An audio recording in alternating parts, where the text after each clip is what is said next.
Hello students, welcome you all on your channel Vrindavan Academy. In this video we are going to study the electric potential due to a uniformly charged thin spherical shell. ये fourth video है इस chapter का. इससे पहले हमने 3 videos कर लिए हैं और अगर आपने वो वीडियोस नहीं देखे हैं तो आई बटन में मैं प्लेलिस्ट इस चैप्टर की दे रहा हूं. आप पहले वो तीनों वीडियोस देख लीजिए, फिर यहाँ पे आप आइए, जिससे आपको ज्यादा समझ में आएगा. तो चलिए स्टार्ट करते हैं. इक्विपोटेंशियल सरफेस हमने पिछले वीडियो में डिस्कस किया था, तो वहां से रिलेटेड कुछ क्वेश्चंस भी यहाँ पे इस वीडियो में मैं डिस्कस करूंगा. एक क्वेश्चन, ठीक है. तो चलिए शुरू करते हैं. सपोज कर लीजिए ये हमारा थिन स्फेरिकल शेल है. स्फेरिकल शेल के बारे में हम पहले भी पढ़ चुके हैं. इलेक्ट्रिक फील्ड में हमने वहां पे इलेक्ट्रिक फील्ड निकाली थी, उसको रिकॉल करिएगा. उसी की मदद से हम यहाँ पे पोटेंशियल डिराइव करेंगे या पोटेंशियल निकालेंगे, उसको समझने की कोशिश करेंगे. तो सपोज कर लीजिए ये हमारा एक स्फेरिकल शेल है जिसको Q चार्ज दिया गया है, और मैंने बताया था अगर कोई भी कंडक्टिंग शेल हो और वैसे भी ये स्फेरिकल शेल है तो इस केस में चार्ज अगर हम देंगे तो उसके सरफेस पे, आउटर सरफेस पे क्या हो जाएगा, डिस्ट्रीब्यूट हो जाएगा. तो यहाँ पे जो चार्ज डेंसिटी होगी that is surface charge density, ठीक है. तो यहाँ पे जब हमने इलेक्ट्रिक फील्ड निकाली थी तो जो स्फेरिकल शेल में जो इलेक्ट्रिक फील्ड होती है inside the spherical shell that is always zero. यहां पे क्या होती है, जीरो इलेक्ट्रिक फील्ड होती है. और यहां पे सरफेस पे जो इलेक्ट्रिक फील्ड होती है that is KQ upon R square, where R is capital R, radius of spherical shell. और अगर यहां पे बात करें आउटसाइड द स्फेरिकल शेल जो इलेक्ट्रिक फील्ड हमने निकाली थी that is E is equal to KQ upon small r square, where small r is the distance of that point where we are finding electric field from the centre of the spherical shell. ये electric field की बात हो गई. अब अगर potential हम निकालने की कोशिश करें, इस ग्राफ को हम बाद में विजुलाइज करेंगे, बाद में एनालाइज करेंगे. अभी पहले हम बात कर लेते हैं इलेक्ट्रिक पोटेंशियल निकालने की, कैसे निकालेंगे. तो अगर बात किया जाए potential inside the spherical shell, तो इस केस में R is less than R होगा. मतलब कोई भी पॉइंट यहां पर लोगे इनसाइड द स्फेरिकल शेल तो उसकी जो डिस्टेंस होगी सेंटर से it is always less than capital R, radius of the spherical shell.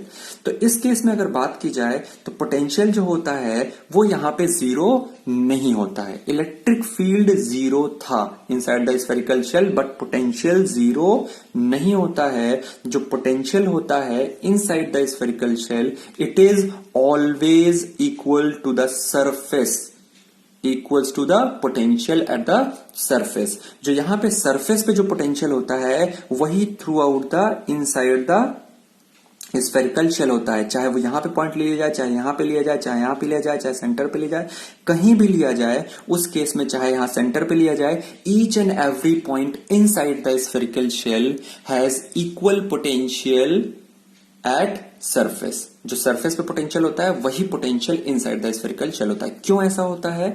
क्योंकि अगर देखा जाए तो हमने पढ़ा था E इज इक्वल टू क्या होता है, माइनस dV अपॉन dr, ये पढ़ा था. Since inside the spherical shell जो पोटेंशियल जो इलेक्ट्रिक फील्ड होता है वो ऑलवेज जीरो होता है, तो यहां पे क्या हो जाएगा, minus dV upon dr is equal to zero. इसका मतलब क्या हो जाएगा, dV is equal to zero, ठीक है. और अगर dV change in potential zero है, चेंज इन पोटेंशियल जीरो है, इसका मतलब पोटेंशियल चेंज नहीं हो रहा है inside the spherical shell. Potential में जो चेंज है वो जीरो है, इसका मतलब पोटेंशियल क्या है, कांस्टेंट है. इसलिए यहां पे जो पोटेंशियल होता है inside the spherical shell that is always constant and the value of potential inside the spherical shell is equals to the value at surface and which is V is equals to KQ upon R, ठीक है. और यही हमारी surface पे भी value होती है potential की. अब आगे बात करें तो outside the spherical shell potential क्या होगा.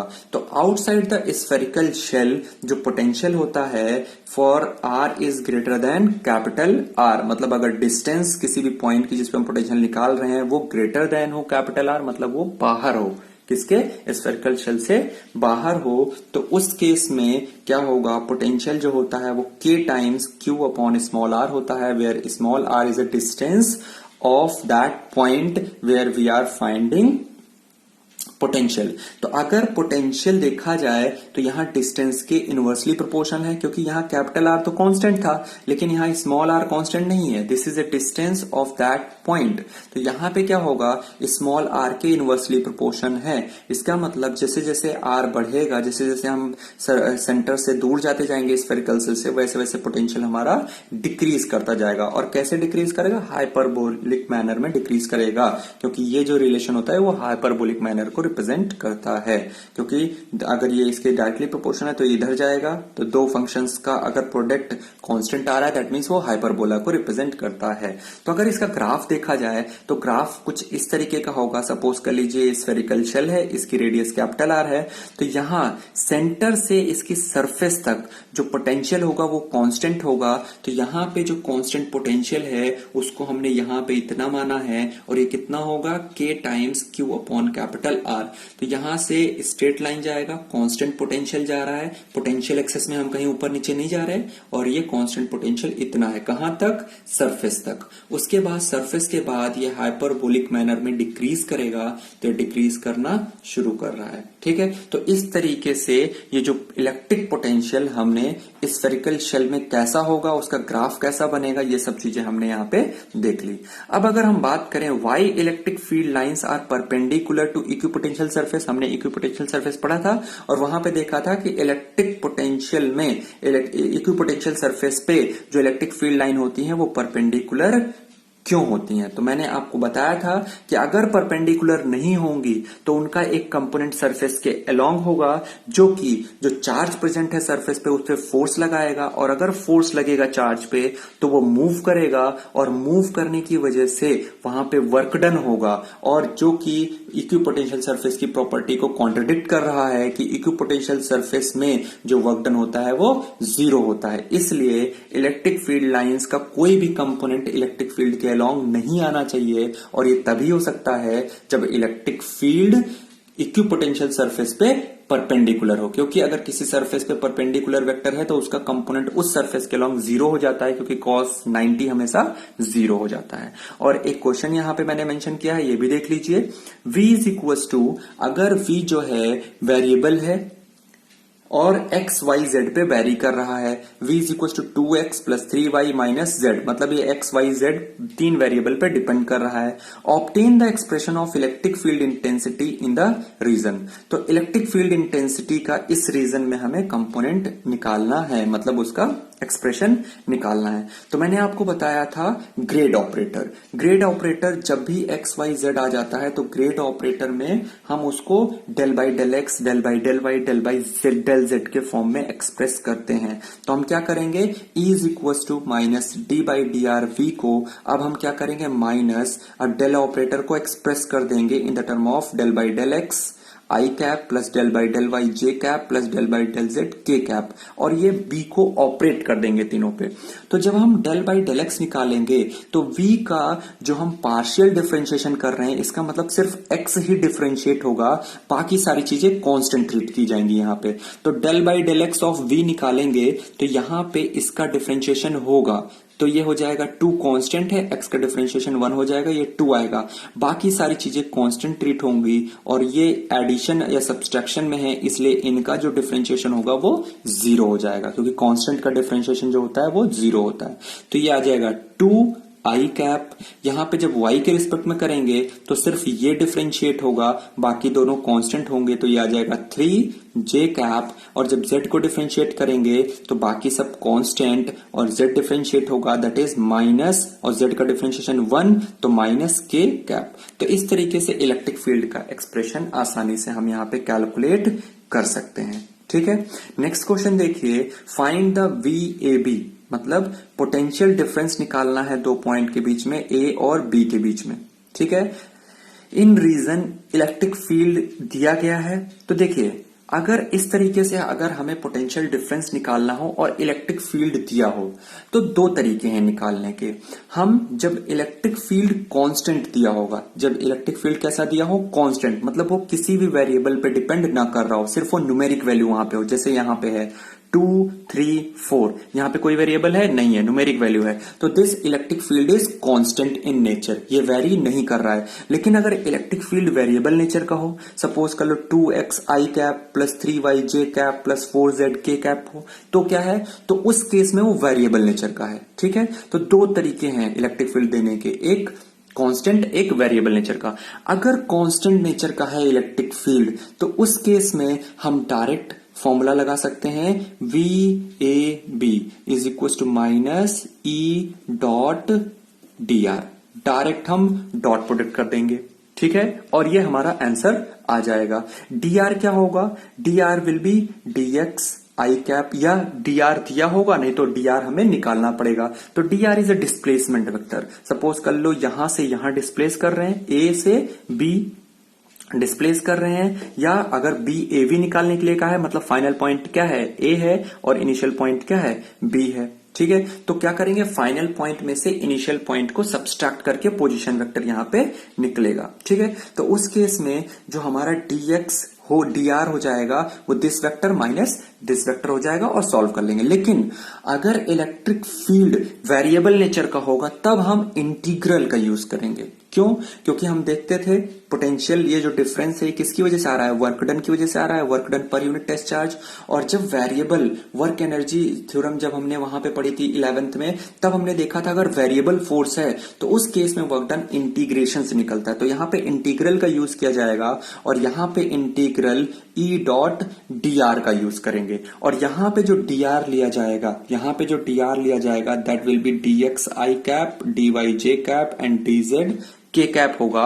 और यहां पे हम इंटीग्रेशन करेंगे from initial point to final point. Since हमें पोटेंशियल डिफरेंस निकालना है ए बी से, तो यहां से इनिशियल पॉइंट क्या है, बी, और फाइनल पॉइंट क्या है, ए। तो यहां से इंटीग्रेशन करेंगे आर बी से आर ए। तो आर बी में जो पॉइंट है वो क्या है, 2 1 -2, और यहां पे जो पॉइंट्स हैं वो क्या है, 1 -2 1। तो जब dx का इंटीग्रेशन करेंगे तो लिमिट x कहां से कहां चेंज हो रहा है, जो i कंपोनेंट होता है ये x का होता है, तो x में जो कंपोनेंट चेंज हो रहा है ये 2 से 1 जा रहा है। तो इंटीग्रल करेंगे तो 2 से 1, और x का कंपोनेंट 2 dx। अभी मैंने यहां पे इसी में कर दिया है कांस्टेंट में, यहां पे वेरिएबल होगा, वेरिएबल होगा, दैट मींस यहां पे 2x हो या 2x स्क्वायर हो, तब ये केस अप्लाई करेंगे। अगर ये कांस्टेंट है तो हम डायरेक्ट भी सॉल्व कर सकते हैं, ये मैंने करके दिखाया है, लेकिन आप इसको डायरेक्टली भी सॉल्व कर सकते हो, अभी मैं करके दिखा दूंगा। तो इस केस में क्या हो जाएगा, इस केस में 2 से 1 जाएगा dx जब करेंगे, क्योंकि जो डॉट प्रोडक्ट होता है वो ऑलवेज सेम यूनिट वेक्टर के लिए एग्जिस्ट करता है, बाकी सबके लिए वैनिश हो जाता है। तो सिर्फ एग्जिस्ट करेगा i डॉट i 1, तो 2 dx इंटीग्रल 2 से 1, 2 से 1। जब dy के साथ इंटीग्रेशन करेंगे तो कहां से, 1 से -2। उसके बाद जब dz के लिए करेंगे तो देखिए dz कहां से चेंज हो रहा है, -2 से 1। तो इस तरीके से इंटीग्रेट करके हम सॉल्व कर लेंगे। अब इस क्वेश्चन को मैं सिंपली डॉट प्रोडक्ट से भी कर सकता था। कैसे कर सकता था, -e डॉट डी आर से। अब यहां पे क्या हो जाएगा, -e का मतलब e लिख लीजिए, 2i cap plus 3j cap plus 4k cap. अब डी आर वेक्टर यहां पे क्या होगा, यहां पे जो डी आर वेक्टर जब सिंपली हम लिखेंगे तो D R vector will be displacement vector, कहां से कहां, यहां से यहां जा रहा है। तो फाइनल पॉइंट ये है, इनिशियल पॉइंट ये है, तो इसमें में से इसको क्या कर देंगे, सब्सट्रैक्ट कर देंगे। तो i -2i that is minus I cap, -2j cap minus j cap हो जाएगा, दैट इज -3j कैप हो जाएगा, -3j कैप। एंड यहां पे अगर देखा जाए तो k cap minus of -2k cap, तो प्लस हो जाएगा ये, और 1 + 2 कितना हो जाएगा, +3k कैप।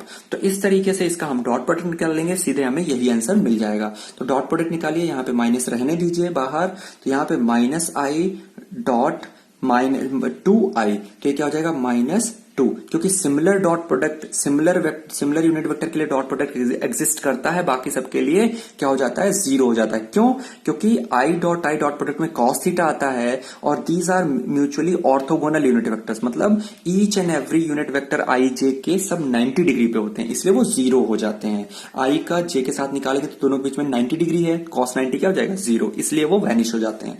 तो यहाँ पे -i और यहाँ पे 2i दैट इज 2, इसके साथ डॉट प्रोडक्ट लेंगे लेंगे तो 3 और माइनस है, जे डॉट जे 1 हो जाएगा और ये हो जाएगा माइनस, ये हो जाएगा 3 इंटू 3 कितना हो जाएगा 9। यहां पे अगर बात की जाए तो 4 3 जा कितना हो जाएगा 12। तो इसको अगर सॉल्व किया जाए तो कितना हो जाएगा, दैट इज -2 -9 -11 और ये +12 दैट इज +1 और यहाँ पे -1 तो -1 वोल्ट। तो चाहे इस तरीके से करो चाहे इस तरीके से, हम दोनों तरीके से कर सकते हैं। कब? जब इलेक्ट्रिक फील्ड कांस्टेंट हो। लेकिन अगर इलेक्ट्रिक फील्ड वेरिएबल है तो आपको इसी मेथड से सॉल्व करना होगा।